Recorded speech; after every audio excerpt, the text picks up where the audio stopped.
উপযুক্ত মহিলা যদি বাদ চলে যায়, যে বিরাট অর্থশালী লোক মাসে 5 লাখ 10 লাখ রোজগার করে, তিনি পেয়ে গেছেন, তিনি তো পাওয়ার উপযুক্ত নন। আমাদের মহিলা মোর্চার কর্মীরা প্রত্যেকটা মা বোন দিদির কাছে গিয়ে যারা মনে করেন যে অনুপযুক্ত লোকের অর্থ পেয়েছে বা যারা মনে করেন উপযুক্ত মহিলা বঞ্চিত হয়েছেন, তাদের জন্য 20 তারিখ থেকে একটি পোর্টাল পশ্চিমবঙ্গ সরকারের শিশু ও নারী কল্যাণ দপ্তর খুলবে, যেখানে আপনি আবেদন এবং অভিযোগ দুটোই করতে পারবেন। যারা 10ই জুলাইয়ের পরে আবেদন করেছেন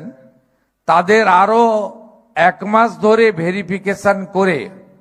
পরবর্তী মাসের তালিকায় উপযুক্ত মহিলারা আসবেন। উপযুক্ত মহিলা যদি বাদ চলে যায়, আমাদের যে পোর্টাল, সেখানে আমাদের মহিলা মোর্চার কর্মীরা প্রত্যেকটা মা বোন দিদির কাছে গিয়ে আপনারা 10ই জুলাই 2026 পর্যন্ত আবেদনকারীদের মধ্যে উপযুক্ত কেউ যদি বঞ্চিত হয়,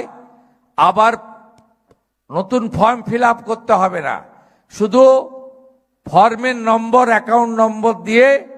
অভিযোগটা নথিভুক্ত করবেন। আর যদি দেখেন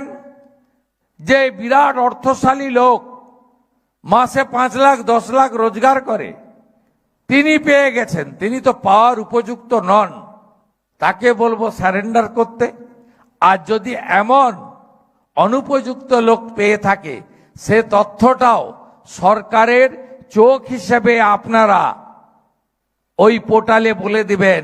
অমুক ব্যক্তি স্থায়ী সরকারি কেন্দ্রীয় সরকার বা রাজ্য সরকারের কর্মচারী, তাকে দেওয়া উচিত হয়নি, সেটাও আমরা কারেকশন করে নিতে পারবো।